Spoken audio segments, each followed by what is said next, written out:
حي على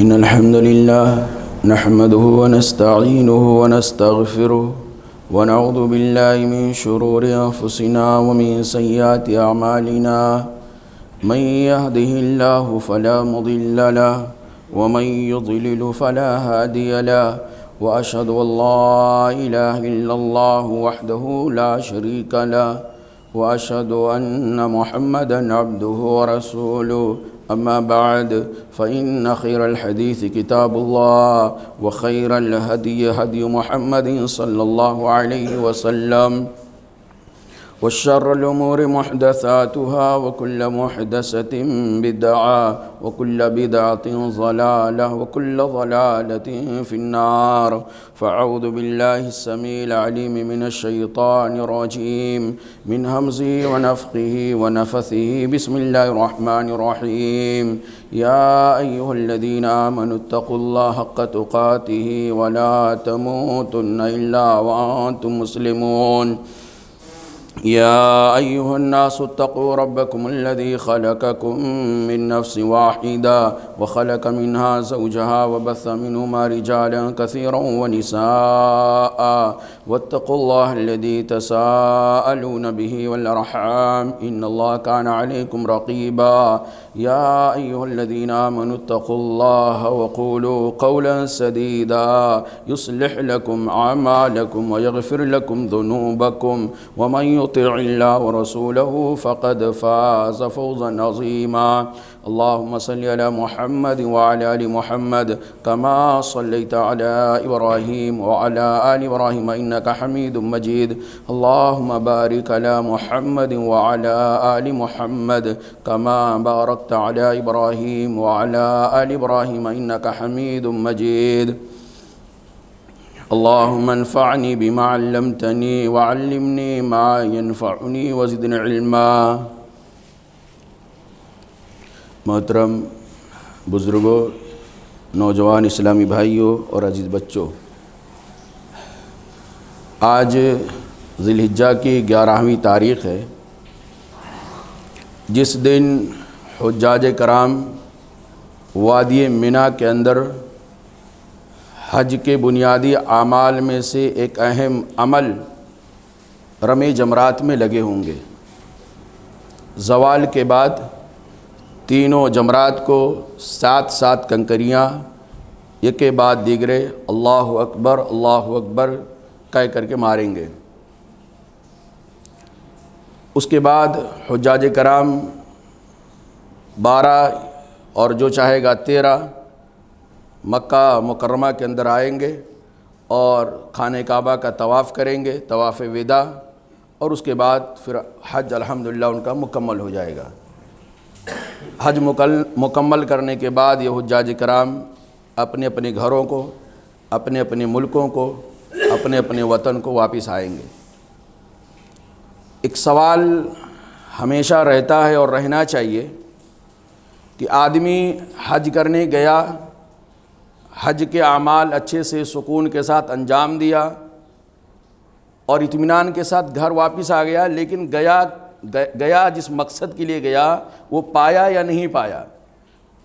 حج کرنے گیا تھا تو حج سے اس نے کیا سیکھا، یا حج نے اس کو کیا سکھایا؟ حج اس کی زندگی میں کیا اہم دروس اور اہم سبق دے رہا ہے؟ یہ در حقیقت صرف حجاج کرام کے لیے نہیں ہے بلکہ تمام مسلمانوں کے لیے ہے کہ ایک بار حج نبوی صلی اللہ علیہ وسلم کرنے کا طریقہ سیکھیں اور پھر اس کے بعد دیکھیں کہ حج ہم سے اور آپ سے کیا کیا چیزوں کا ڈیمانڈ کرتا ہے، حج کے مطالبات ہم سے اور آپ سے کیا ہیں۔ یعنی آسان لفظوں میں اگر میں یہ کہوں حج ہم کو کیا سکھاتا ہے تو یہ جاننا ہر مسلمان کے لیے ضروری ہے، چاہے حجاج کرام کی محفل ہو چاہے غیر حاجیوں کی ہو۔ اس لیے آج کے خطبہ جمعہ کے اندر مختصر وقت میں آپ کو یہ بتانے کی کوشش کروں گا کہ حج ہم کو اور آپ کو کیا سکھاتا ہے۔ بہت ساری چیزیں ہیں بہت سارے اسباق اور بہت سارے زندگی کے اہم دروس ہیں جو حج اپنے کرنے والوں کو اور نہ کرنے والوں کو، دنیا کے تمام مسلمانوں کو سکھاتا ہے، جن میں سب سے پہلی بات تو یہ، بہت سارے اسباق ہیں، سب کو بیان میں نہیں کر سکتا، لیکن ان میں سب سے بنیادی بات جو میرے بھائیوں، وہ حج ہم کو اور آپ کو، دنیا کے تمام مسلمانوں کو یہ بتاتا ہے کہ توحید کی عظمت کیا ہے، توحید کی اہمیت کیا ہے، انسان کی زندگی میں توحید کا لیول کتنا ہونا چاہیے، کس حد تک انسان کی زندگی میں توحید ہونا چاہیے۔ اس لیے کہ ایک مسلمان حج کرنے کہاں جاتا ہے؟ وہاں جاتا ہے جو مرکز توحید ہے، جس شہر کو توحید کے نام پہ بسایا گیا تھا، جس گھر کا وہ حج کرتا ہے وہ گھر بھی توحید کی بنیاد پر بنایا گیا ہے، جن جن جگہوں پہ حج کو مکمل کرنے کے لیے جاتا ہے، جن کی یاد میں جاتا ہے، وہ سارے کے سارے توحید کے امام ہیں، یعنی ابراہیم علیہ السلام اور ان کا خاندان ہے۔ تو حج کا ایک بنیادی سبب میرے بھائیو کیا ہے کہ حج بتاتا ہے کہ توحید کی عظمت کیا ہے، انسان کی زندگی میں توحید کتنا ہونا چاہیے۔ ذرا ایک ہلکی سی جھلک ڈال لیتے ہیں۔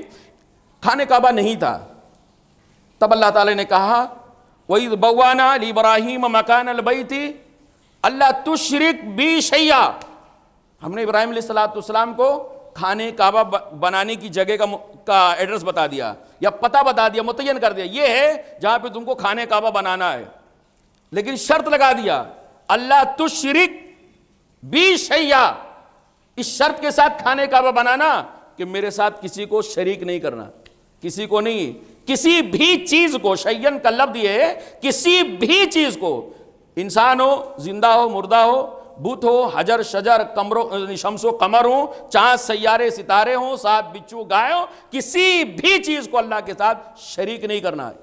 یہ اللہ تعالیٰ نے خانہ کعبہ کا جب ایڈریس بتایا، خانہ کعبہ کے جگہ کی جب متعین کیا، تب ابراہیم علیہ السلام سے کہا تھا یہ شرط منظور ہے تم کو، اللہ تشرک بی شیئا، میرے ساتھ ذرہ برابر میں کسی چیز کو شریک نہیں کرنا۔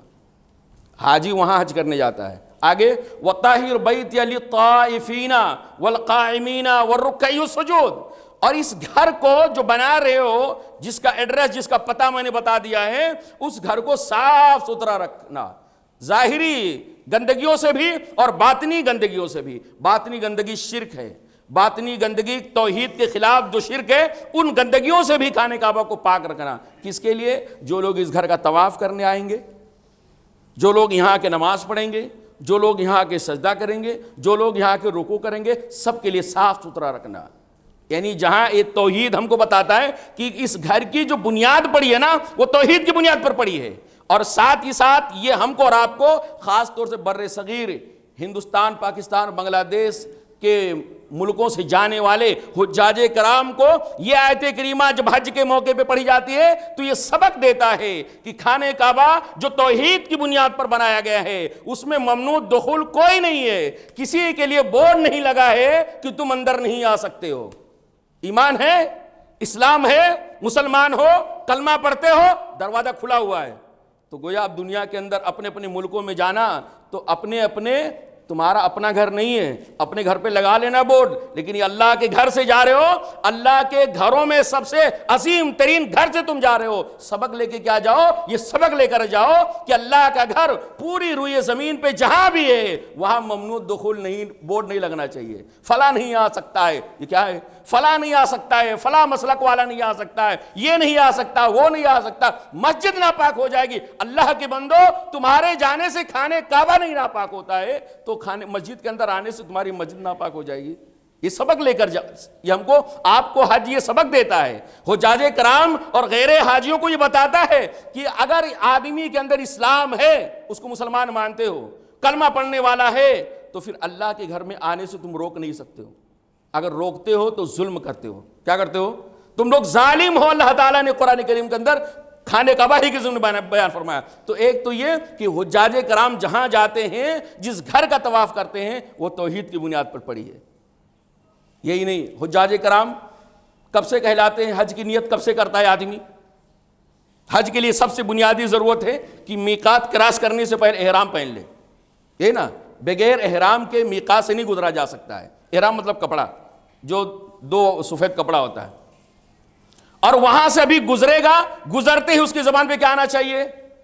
لبیک اللہم لبیک لبیک لا شریک لک لبیک ان الحمد والنعمت والملک، اے اللہ میں حاضر ہو گیا، تو نے بلایا میں حاضر ہو گیا، اللہ میں حاضر ہو گیا، لا شریک لک، یہ توحید کی عظمت ہے، شرک سے بیزاری کا اعلان ہے۔ یہ کیا ہے کہ لا شریک لک، تیرا کوئی شریک نہیں ہے، ہم مانتے ہی نہیں ہے تیرا کوئی شریک ہے، اور اس عقیدے کے ساتھ میں یہاں پہ آیا ہوں، یہاں بھی آیا ہوں، اور اس عقیدے کو لے کر کے یہاں سے گھر واپس جاؤں گا، گھر حاجی بن کر جاؤں گا، لوگ مجھے حاجی صاحب کہیں گے تو میں یہ درس لے کر جاؤں گا کہ جیسے وہاں تلبیہ پکارتے ہوئے لبیک کہا تھا، لا شریک لک لبیک کہا تھا، ایسے ہی گھر کے اندر بھی یہ عقیدہ رکھوں گا کہ اللہ تیرا کوئی شریک نہیں ہے، نہ کوئی چھوٹا شریک ہے، نہ کوئی بڑا شریک ہے، نہ کوئی لیٹا ہوا شریک ہے، نہ کوئی کھڑا ہوا شریک ہے، نہ کوئی زندہ شریک ہے، نہ کوئی مردہ شریک ہے، نہ کوئی جاندار شریک ہے، نہ بے جان شریک ہے، کوئی شریک نہیں ہے۔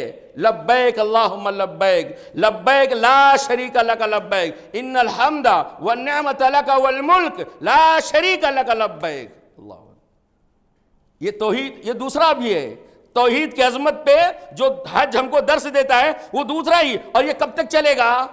اللہ اکبر، لبیک اللہم لبیک کب تک چلے گا؟ احرام پہن لیا، میقات پہ پہنچا، تلبیہ شروع ہو گیا، اور یہ وقتاً فوقتاً کثرت کے ساتھ یہ 13 تاریخ تک کرتا رہے گا میرے بھائیوں۔ اور اللہ کے نبی صلی اللہ علیہ وسلم کہتے ہیں کہ اس آدمی کا حج زیادہ قابل قبول ہے جس کے حج میں تلبیہ زیادہ ہوگا۔ اب بڑھا لو اپنی تعداد، یعنی جس کے حج میں تلبیہ جتنا زیادہ ہوگا اس کا حج اتنے ہی زیادہ اللہ تعالیٰ کے یہاں قابل قبول ہوگا میرے بھائیوں۔ اور یہی نہیں، حاجی یہ تو ابھی دیکھیے اللہ تعالیٰ نے توحید کی بنیاد پہ گھر بنایا، بنانے کا حکم دیا، توحید کی بنیاد پر میقات سے گزرنے کا حکم دیا، شرک سے بیزاری کا اعلان کرتے ہوئے گزرنے کا حکم دیا، آدمی عرفات کے میدان میں جاتا ہے۔ اللہ کے نبی صلی اللہ علیہ وسلم نے کہا کہ عرفات کے دن کی سب سے عظیم ترین دعا جو صرف میں نے نہیں مانگا بلکہ مجھ سے پہلے تمام انبیاء کرام نے مانگا، اللہ اکبر، وہ کیا ہے؟ اللہ اکبر اللہ اکبر لا الہ الا اللہ وحدہ لا شریک لک۔ اللہ اکبر، اے اللہ تو سب سے بڑا ہے، اے اللہ تو سب سے بڑا ہے، تیرے علاوہ کوئی عبادت کے لائق نہیں ہے، وحدہ تو اکیلا ہے، لا شریک لہ، اے اللہ تیرا کوئی شریک نہیں ہے، اللہ اکبر، وحدہ لا شریک لہ وہو علی کل شیء قدیر، اللہ تو تمام چیزوں پر قادر ہے، ہر چیز پر تو قدرت رکھتا ہے، تیرے کرنے کے لیے کوئی بھی چیز بعید نہیں ہے، تو ساری چیزوں، تو انممکن چیزوں، تو ناممکن چیزوں کو اللہ تعالیٰ ممکن بنا دیتا ہے۔ اللہ اکبر، یہ تیسرا ہو گیا، یہ میں کچھ چھوڑ رہا ہوں، چند کو گنا رہا ہوں۔ عرفات کے میدان میں جاتا ہے، عرفات سے اس کے بعد جب 10 تاریخ کو آتا ہے خانہ کعبہ کا طواف کرتا ہے، تو اللہ کے نبی صلی اللہ علیہ وسلم نے کہا جب طواف کمپلیٹ ہو جائے تو پہلا کام کیا ہونا چاہیے؟ سیکھیں، ضروری نہیں کہ جب حج پہ جائیں تب بھی طریقہ سیکھیں، آپ حج کا طریقہ سیکھیں تو کم سے کم یہ تو پتہ چلے گا کہ حج کے طریقے سے اللہ نے ہم کو اور آپ کو کیا سکھایا ہے، یہ حج کا طریقہ ہم کو اور آپ کو کیا بتا رہا ہے۔ ایسا نہیں کہ حج پہ جائیں گے تبھی سیکھیں گے میرے بھائیو، اگر اللہ نے آپ کو توفیق دیا ہے، حج ایک بنیادی اہم ترین عبادت ہے، اس کا طریقہ ایسا نہیں ہے کہ آپ جائیں گے تبھی سیکھنا ضروری ہے، آپ پہلے بھی سیکھیں۔ اور اس کا اسباق میرے بھائیو، طواف کرنے کے بعد جو سب سے پہلے کام رہ جاتا ہے وہ مقام ابراہیم کے پاس 2 رکعت نماز ہوتی ہے۔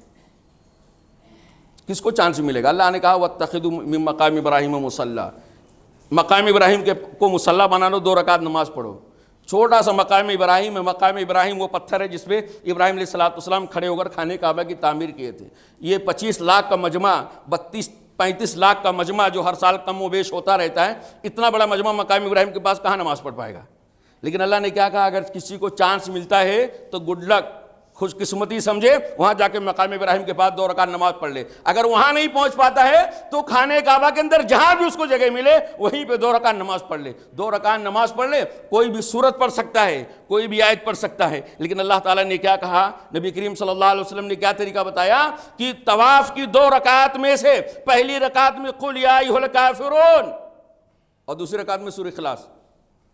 پورا قرآن 30 پارے کا 114 آیتیں، نہ جانے کتنی آیتیں، نہ جانے کتنی یعنی صورتیں، آدمی ان میں سے کہیں سے بھی پڑھ سکتا ہے، اس کا طواف کی نماز ہو جائے گی۔ لیکن اللہ کے نبی صلی اللہ علیہ وسلم کہتے ہیں طواف کرنے کے بعد جب طواف کی 2 رکعت نماز پڑھے گا تو اس میں پہلی رکعت میں کیا پڑھنا بہتر ہے؟ قل هو اللہ، یعنی قل یا ایھا الکافرون۔ کیا ہے یہ قل یا ایھا الکافرون؟ قل یا ایھا الکافرون لا اعبد ما تعبدون ولا انتم عابدون ما اعبد، یہ کیا ہے؟ یہ شرک سے بیزاری کا اعلان ہے، شرک سے مکمل طور سے بیزاری کا اعلان۔ قل، آپ اعلان کر دیجئے، قل یا ایھا الکافرون، اے کافرو، قل یا ایھا الکافرون لا اعبد ما تعبدون، جن کی تم عبادت کرتے میں تو نہیں کر سکتا۔ یہ اعلان ہونا چاہیے، جن کی تم پوجا کرتے، جن کو تم پوج یوگ سمجھتے، جن کو تم عبادت کے لائق سمجھتے، ہم نہیں کرتے، ہم ان کو نہیں سمجھتے، ہم جن کی تم عبادت کرتے عبادت نہیں کر سکتے، اور تم اتنے کٹر ہو کہ جن کی ہم عبادت کرتے تم کو اللہ اس کی عبادت کرنے کی توفیق نہیں دے گا۔ ایک دم کٹر قسم کے لوگوں کے بارے میں بیان فرمایا۔ پھر اللہ نے اسی آیت کو دہرایا، لکم دینکم ولی دین، آخر میں کہا تمہارا عقیدہ، تمہارا دین تمہارے پاس، اور ہمارا دین، ہمارا عقیدہ ہمارے پاس، تم ہمارے عقیدے میں خلل اندازی مت کرو، اور یہ امید مت لگانا، یہ امید اپنے دل و دماغ کے کسی کونے میں مت رکھنا کہ ان کو ہم پڑھائیں گے، ان کو لالچ دیں گے، ان کو ڈرائیں گے، ان کو دھمکائیں گے تو یہ ہمارے معبودوں کی طرف جھک جائیں گے۔ ایسا قطعاً ہم سے ہونے والا نہیں ہے۔ یہ حاجی جا کے حرم کے اندر جب 2 رکعت نماز پڑھتا ہے تو پہلی رکعت میں اس بات کا اعلان کرتا ہے۔ اللہ، دوسرا، پہلا ہو گیا شرک سے بیزاری کا اعلان، دوسرا ہو گیا قل هو اللہ احد، کہہ دیجئے، اعلان کرو وہاں پہ اللہ احد، اللہ اکیلا ہے، وہ بے نیاز ہے۔ میں رکوع کر رہا ہوں، میں سجدہ کر رہا ہوں، میں نماز پڑھ رہا ہوں، میں طواف کر رہا ہوں، میں مینا کے اندر یعنی قربانی کر رہا ہوں، میں عرفات میں دعائیں کر رہا ہوں، صفا مروہ کے درمیان صحیح کر رہا ہوں، یہ ساری عبادتیں الصمد، اللہ کو اس کی ضرورت نہیں ہے، اللہ کو ہماری عبادتوں کی ضرورت نہیں ہے، ہمیں اللہ کی رحمتوں کی ضرورت ہے۔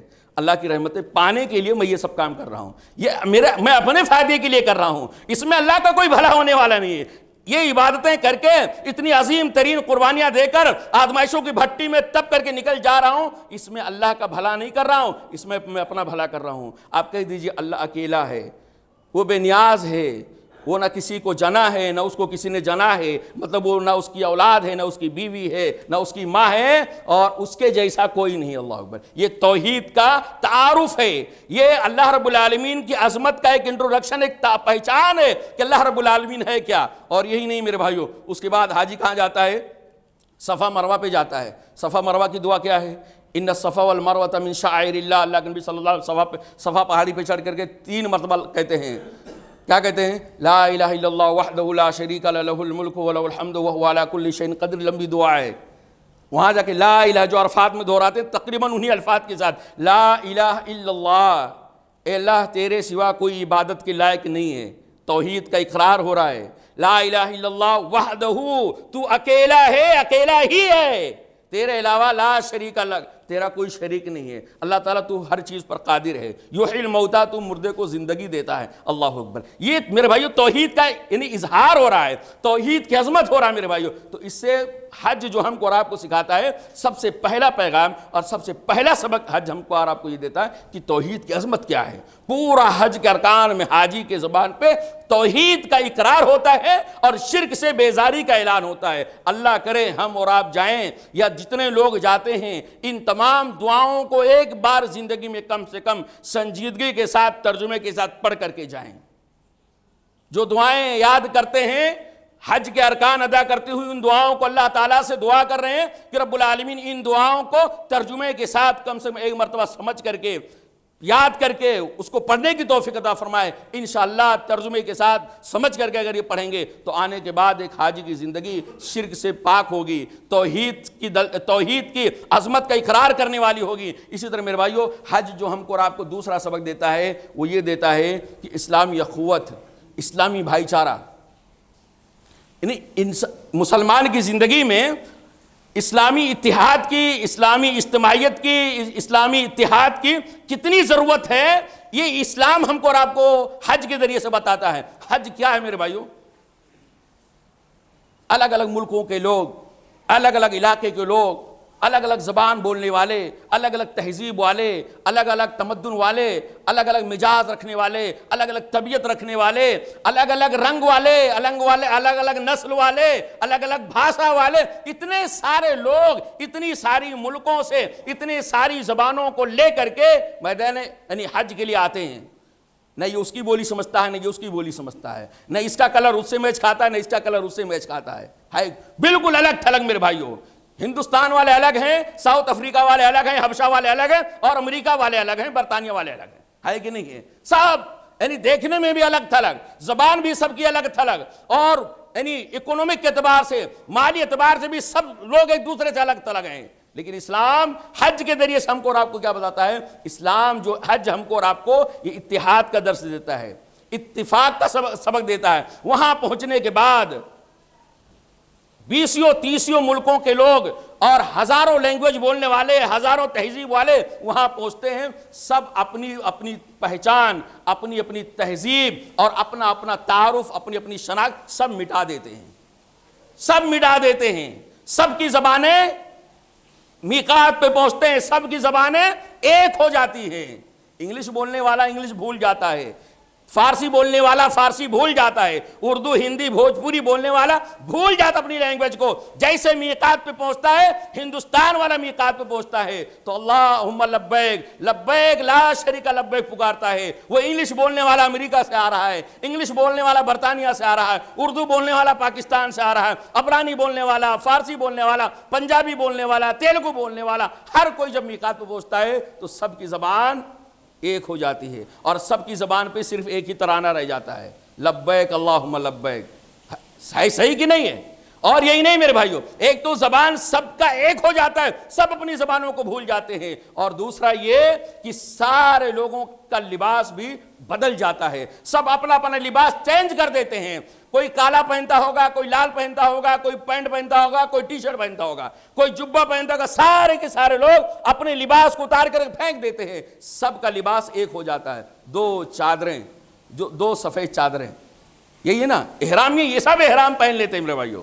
اور اس کے بعد جب ایک دوسرے سے ملتے ہیں، نہ امریکہ والا ہندوستان والے کو پہچانتا، نہ امریکہ والا نہ ہندوستان والا امریکہ والے کو پہچانتا، ایک کنٹری والا دوسرے کنٹری کو نہیں پہچانتا، یہ اس کو نہیں پہچانتا، اس کا رنگ اس سے نہیں ملتا، یہ اس کے ساتھ نہیں ملتا، کوئی میچ نہیں کھاتا ہے۔ لیکن جب سارے لوگ ملتے ہیں تو السلام علیکم ورحمۃ اللہ وبرکاتہ کے ساتھ ملتے ہیں۔ جب ایک دوسرے سے ملتے ہیں تو مسکرا کے ملتے ہیں، جب ایک دوسرے سے ملتے ہیں تو ایسا لگتا ہے کہ یہ بہت سناسا لوگ ہیں، بہت گہرے دوست ہیں، سالوں کے بعد ملاقات ہوئی ہے۔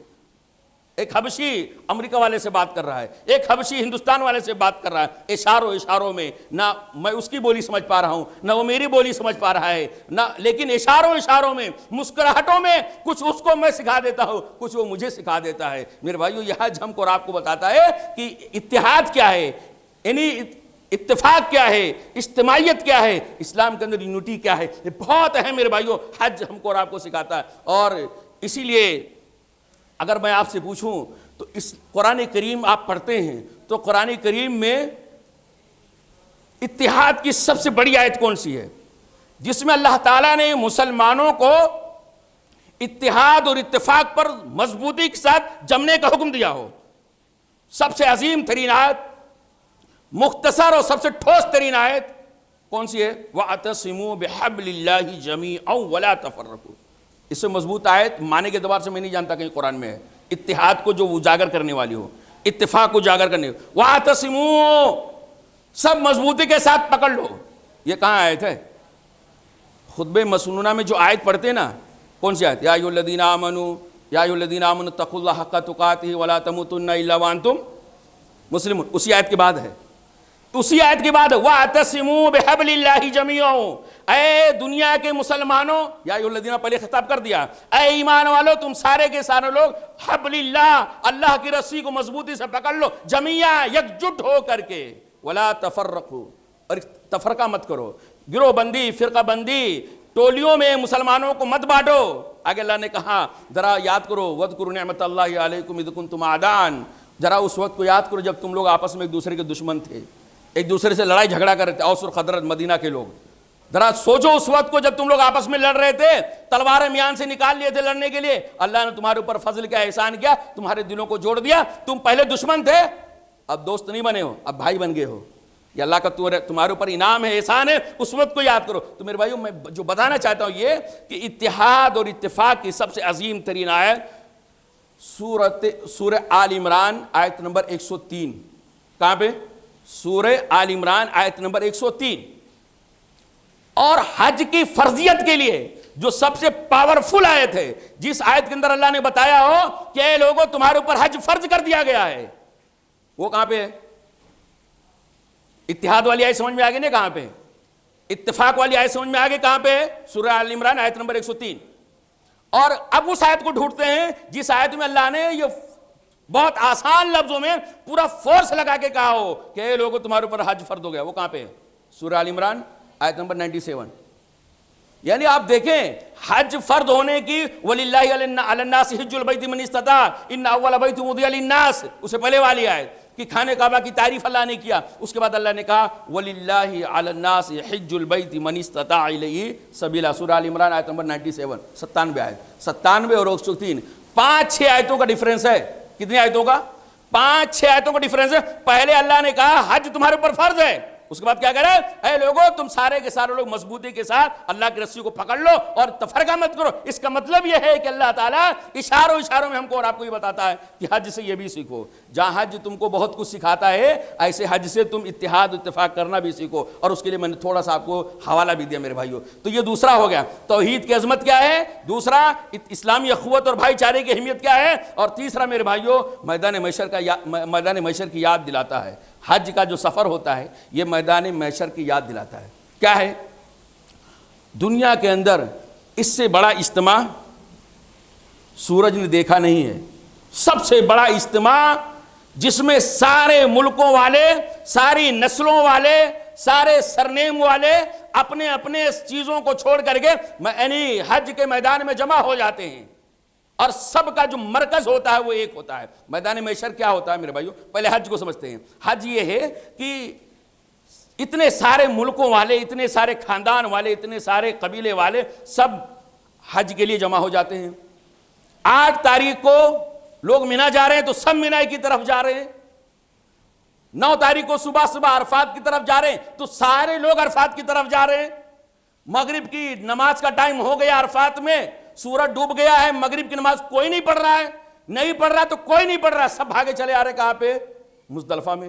سب کا فوکس جو ہے، سب کا جو مرکز ہے وہ ایک جیسا ہے، سب بھاگتے ہوئے مزدلفہ آ جاتے ہیں۔ پوری رات سوتے ہیں تو سارے لوگ سوتے ہیں، سوتے ہیں تو سب سو جاتے ہیں، صبح اٹھتے ہیں فجر کی نماز میں، اس کے بعد پھر کہاں جاتے ہیں؟ مینا کے اندر 10 تاریخ کو مینا جاتے ہیں تو سارے لوگ جاتے ہیں، قربانی کرتے ہیں، اس کے بعد پھر خانہ کعبہ کا طواف کرتے ہیں، صفا مروہ کے صحیح کرتے ہیں۔ میرے بھائیو یہ عرض کرنے کا مطلب یہ کہ اتنا بڑا اجتماع دنیا نے کبھی دیکھا نہیں ہے، جس میں تمام دنیا کے تمام کونوں کے لوگ وہاں پہ جمع ہو جاتے ہیں، مرد ہو، عورت ہو، جوان ہو، بوڑھا ہو، بچہ ہو، کالا ہو، گورا ہو، عربی ہو، اجمی ہو، سب جمع ہو جاتے ہیں۔ ایسے ہی ایک اور میدان آنے والا ہے، حج کا اجتماع، حج کا مجمع ہم کو اور آپ کو یہ سبق دیتا ہے کہ ایک اور مجمع ہونے والا ہے، ایک اور میدان آنے والا ہے۔ وادی مینا میں ٹھہرنے والوں، مقام عرفات میں ٹھہرنے والوں، مزدلفہ میں رات گزارنے والوں، سب سن لو، جیسے یہاں تم لوگ جمع ہو، ایک ایسا اس سے بڑا دن آنے والا ہے جہاں اول آخر سارے لوگ جمع ہوں گے۔ نہ کوئی کالا بچے گا، نہ کوئی گورا بچے گا، نہ کوئی عربی بچے گا، نہ کوئی اجمی بچے گا، نہ کوئی بوڑھا بچے گا، نہ کوئی جوان بچے گا، نہ بچہ بچے گا، سارے کے سارے لوگ وہاں پہ جمع ہو جائیں گے۔ اور جیسے یہاں سب کا ٹارگٹ ایک ہی ہوتا ہے، سب کا فوکس ایک ہی ہوتا ہے، سب کا یعنی مرکز اور مرکز توجہ ایک ہوتا ہے، ایسے ہی میدان محشر کے اندر بھی ہوگا۔ ایک آواز گونجے گی، اسی آواز کی طرف سارے لوگ بھاگتے چلے جائیں گے میرے بھائیوں۔ اور اللہ رب العالمین نے تو یہ جو تیسرا پیغام تھا کہ حج ہم کو اور آپ کو کیا بتاتا؟ میدان محشر یاد دلاتا ہے۔ سورہ حج کا نام سنیں؟ سورہ حج جس کے اندر حج کے اعمال بتائے گئے، حج کے ارکان بتائے گئے ہیں، لیکن شروعات کہاں سے ہو رہی ہے؟ سورہ حج نا، حج کرنے کے آداب، وہ شروعات کہاں سے ہو رہی ہے؟ اللہ نے کہا یا ایھا الناس اتقوا ربکم ان زلزلۃ الساعۃ شیء عظیم۔ سورہ حج اور شروعات کہاں سے ہو رہا ہے؟ لوگوں اپنے رب سے ڈرو، ان زلزلۃ الساعۃ شیء عظیم، یاد رکھو قیامت کا زلزلہ بہت بڑا ہے۔ حج کی سورہ اور قیامت کا تذکرہ، اور آگے اللہ تعالیٰ نے یہ بھی بتایا ہے کہ مرنے کے بعد تم کو دوبارہ زندہ، سورہ حج کے اندر اللہ نے آگے بیان فرمایا اور کہا ذالک بان اللہ هو الحق، یہ قیامت کا زلزلہ ہونے والا ہے جہاں نفسی نفسی کا عالم ہوگا، اور پوری کیفیت اللہ تعالیٰ نے قیامت کے زلزلے کی بتایا ہے۔ آخر میں اللہ نے کہا ذالک بان اللہ هو الحق، یہ تم کو مارنے کے بعد دوبارہ زندہ کرنا یہ اس لیے ممکن ہے کیونکہ اللہ حق ہے، حق ہے، حق کہتا ہے، حق کا وعدہ کرتا ہے، جو کہتا ہے وہ کر کے دکھاتا ہے۔ اللہ نے کہا ہے تم کو ماروں گا، مارنے کے بعد دوبارہ زندہ کروں گا۔ تمہیں اگر شک ہے تو اپنی زندگی پر ذرا پلٹ کر کے اوراق کو پلٹو، اپنی زندگی کے اوراق کو ذرا پلٹ کر کے دیکھو۔ 40 سال کے ہو تو 40 سال سے پہلے تم کہاں تھے؟ دنیا میں کیسے آگے؟ کس نے تم کو پیدا کر دیا؟ تمہارے کان کس نے بنا دیے؟ تمہارے ناک کس نے بنا دیے؟ تمہارے اعضائے بدن کس نے بنا دیا؟ تم کو چلنے پھرنے کے لائق کس نے بنا دیا؟ کس نے بنایا؟ ذرا سوچو۔ جس نے تم کو یہ ساری چیزیں دیا ہے وہی تم کو مارنے کے بعد دوبارہ زندگی دے سکتا۔ کہاں اللہ نے ذالک بان اللہ هو الحق وانہ ذالک بان اللہ هو الحق وانہ الہ، اللہ تعالیٰ نے کہا یہ اس لیے کہ اللہ حق ہے اور اللہ رب العالمین ہر چیز پر قدرت رکھتا ہے۔ آگے اللہ نے بیان فرمایا وَأَنَّ السَّاعَةَ آتِيَةٌ لَا رَيْبَ فِيهَا، قیامت آگے رہے گی، اس کے آنے میں کوئی شک نہیں میرے بھائیو۔ سورہ حج جہاں حج کے حکام بیان کیے جاتے ہیں اس کی شروعات اللہ نے قیامت کے اور میدان محشر کے ہولناکیوں سے کیا ہے، جس سے پتہ چلتا ہے میرے بھائیو اللہ بھی بتانا چاہتا ہے کہ حج کے جو اسباق ہیں، جو دروس ہیں، ان میں ایک بنیادی سبب یہ ہے، بنیادی سبق اور بنیادی درس یہ ہے کہ آدمی کو حج کے ٹائم پہ اس کو عرفات کا یعنی عرفات کے میدان میں رہتے ہوئے، منی کے میدان میں رہتے ہوئے، مزدلفہ میں رات گزارتے ہوئے اس کو میدان محشر یاد آنی چاہیے کہ ہاں جیسے لوگوں کا یعنی سمندر، لوگوں کا ٹھاٹے مارتا ہوا سمندر، جہاں دیکھو لوگ ہی لوگ سر ہی سر دکھتے ہیں، ایسے میدان محشر بھی آئے گا جہاں صرف سر ہی سر دکھیں گے، جہاں صرف لوگ ہی لوگ دکھیں گے، کچھ اور نہیں دکھے گا میرے بھائیو۔ تو یہ اللہ رب العالمین کا جو حج کے ذریعے سے پیغام تھا وہ تیسرا پیغام تھا۔ اور آخری پیغام میرے بھائیو، بہت سارے پیغامات ان میں سے آخری پیغام جو چوتھا پیغام یہ ہے، حج حجاج کرام کو خاص طور سے اور دنیا کے تمام مسلمانوں کو ابراہیم علیہ السلام کی زندگی کی یاد تازہ کرا دیتا ہے۔ اس لیے آپ دیکھیں کہ ابراہیم علیہ السلام کا تذکرہ عام دنوں میں بہت کم کیا جاتا ہے، جبکہ ہونا چاہیے۔ ان کے اعمال، ان کے عقائد اور ان کے آزمائشیں اور ان کی قربانیوں کو ہمیشہ یاد رکھنا چاہیے۔ لیکن یعنی حج کے ٹائم پہ ان دنوں میں آپ دیکھیں پوری دنیا کے اندر ابراہیم علیہ السلام، ان کا خاندان، ان کا خاندان، انہی کا تذکرہ ہوتا رہتا ہے۔ تو حج میرے بھائیوں ایک بنیادی سبق یہ دیتا ہے کہ آدمی کو، خاص طور سے حجاج کرام کو، ابراہیم علیہ السلام کی زندگی کا مطالعہ کرنا چاہیے۔ ابراہیم علیہ السلام کی زندگی کیا ہے میرے بھائیوں؟ آپ زمزم پی رہے ہیں، آپ زمزم پی رہے ہیں، آپ میدان منی کے اندر قربانی دے رہے ہیں۔ سوچو چاہے زمزم کی حقیقت کیا ہے، زمزم کے کنویں کی حقیقت کیا ہے، جو قربانی دی جا رہی ہے اس قربانی کی حقیقت کیا ہے؟ کیا ہے قربانی کی حقیقت؟ کیا ہے زمزم کی حقیقت؟ یہ ابراہیم علیہ السلام کے فرزند اسماعیل علیہ السلام کی برکتوں کا نتیجہ ہے کہ نہیں ہے؟ اسماعیل علیہ السلام کی برکتوں کا نتیجہ ہے۔ قربانی ابراہیم علیہ السلام کے بیٹے اسماعیل علیہ السلام کے صبر کا نتیجہ ہے۔ یہ کہاں سے آئے؟ اسماعیل علیہ السلام کہاں سے آئے؟ وہ وہاں سے آئے جب ابراہیم علیہ السلام کے یہاں کوئی اولاد نہیں تھی، ہاجرہ اور سارہ دونوں ناولد تھی، ان کے پاس کوئی اولاد نہیں تھی۔ بڑھاپے میں ابراہیم علیہ السلام، بڑھاپے تک ابراہیم علیہ السلام دعا کرتے رہ گئے، ربی حبلی من الصالحین، ربی حبلی من الصالحین۔ ابراہیم علیہ السلام کہ جب زندگی کے اوراق کو پلٹیں گے، زمزم پئیں گے، یاد کریں گے، قربانی کریں گے، یاد کریں گے اسماعیل علیہ السلام کہاں سے آئے، تو پتہ چلے گا ابراہیم علیہ السلام کی دعاؤں کی برکت سے آئے۔ اور ابراہیم علیہ السلام کی بیوی کے پاس کوئی اولاد نہیں تھی، ان کی اپنی کوئی اولاد نہیں تھی، ان کو اولاد کی ضرورت تھی، سخت ضرورت تھی، سخت ترین ضرورت تھی، بہت زیادہ ضرورت تھی۔ جوانی تک، بڑھاپے تک یہی دعا کرتے رب حبلی من الصالحین۔ تو گویا اللہ نے اولاد دیا کہ نہیں دیا؟ حج کا سبق ہم کو اور آپ کو یہ پڑھاتا ہے کہ غیر اللہ سے اولاد مانگنا جائز نہیں ہے۔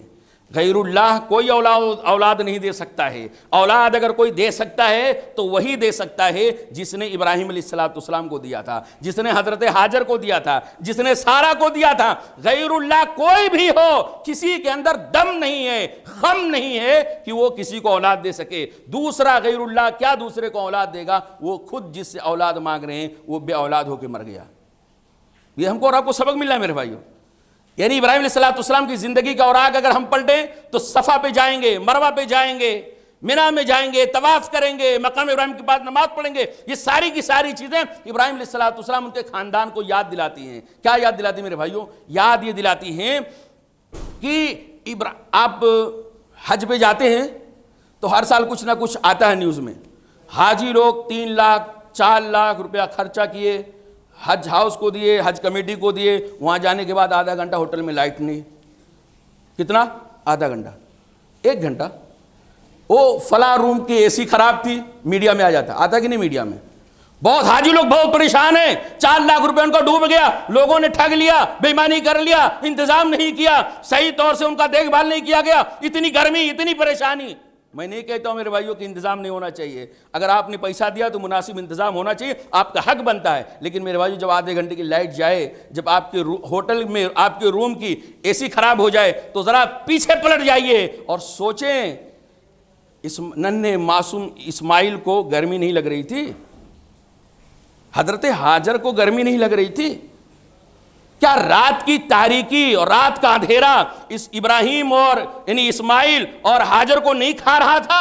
کتنا گھبراہٹ کا عالم رہا ہوگا، کتنی گرمی رہی ہوگی میرے بھائیوں. کیا ان کو گرمی کا احساس نہیں تھا؟ اور یہی نہیں میرے بھائیوں، کیا ابراہیم علیہ السلام کو اس گرمی بلکہ لو کا اپنے بیٹے اور اپنی بیوی کے تعلق سے خوف نہیں تھا؟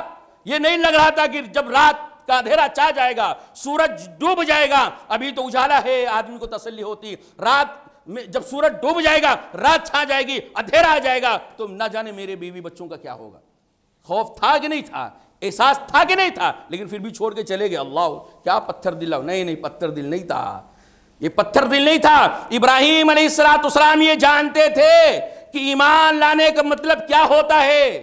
اللہ کا خلیل بننے کے لیے کتنی عظیم ترین قربانیاں دینی پڑتی ہیں. ابراہیم علیہ السلام سمجھ رہے تھے مجھے اللہ کا محبوب ہونا ہے. محبوب تو ہوں، اللہ میرا محبوب ہے، میں اللہ کا محبوب ہوں. اللہ میرا خلیل ہے، میں اللہ کا خلیل ہوں. لیکن اس کو پروف کرنے کے لیے اللہ تعالیٰ ہم سے بہت کچھ مانگے گا، بہت کچھ قربانیاں مانگے گا، بہت ساری آزمائشیں کرائے گا، بہت سارے امتحان لے گا. بغیر آزمائشوں کے، بغیر امتحان کے ہم خلت کے مقام پر باقی نہیں رہ سکتے. خلیلیت کا درجہ ہمارا باقی نہیں رہے گا. اگر ہمیں خلیلیت کے درجے پہ باقی رکھنا ہے تو اپنی اولاد کو بھی گرمی میں دے دینا ہے، اپنے بچوں کو بھی دے دینا ہے، بیوی کو بھی اندھیرے میں ڈال دینا ہے رب کے سہارے پہ. اور جو رب کے سہارے پہ چلا جاتا ہے رب اس کو ضائع نہیں کرتا میرے بھائی.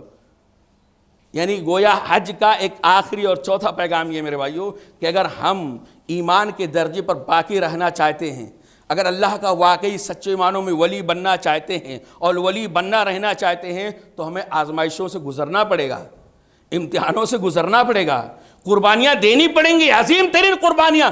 جتنا زیادہ آپ اللہ کے چہتے ہوں گے، جتنا زیادہ دنیا کے اندر آپ اللہ کے محبوب بنیں گے، اتنا ہی زیادہ آپ کو قربانیاں دینا پڑے گا. اگر آپ قربانیاں دینے کے لیے تیار نہیں ہیں تو محبوبیت کا دعویٰ کرنا چھوڑ دیجئے. یہ چند حج کے میرے بھائیوں اسباق تھے جن میں سب سے پہلے یہ توحید کی عظمت کیا ہے، توحید کی اہمیت کیا ہے.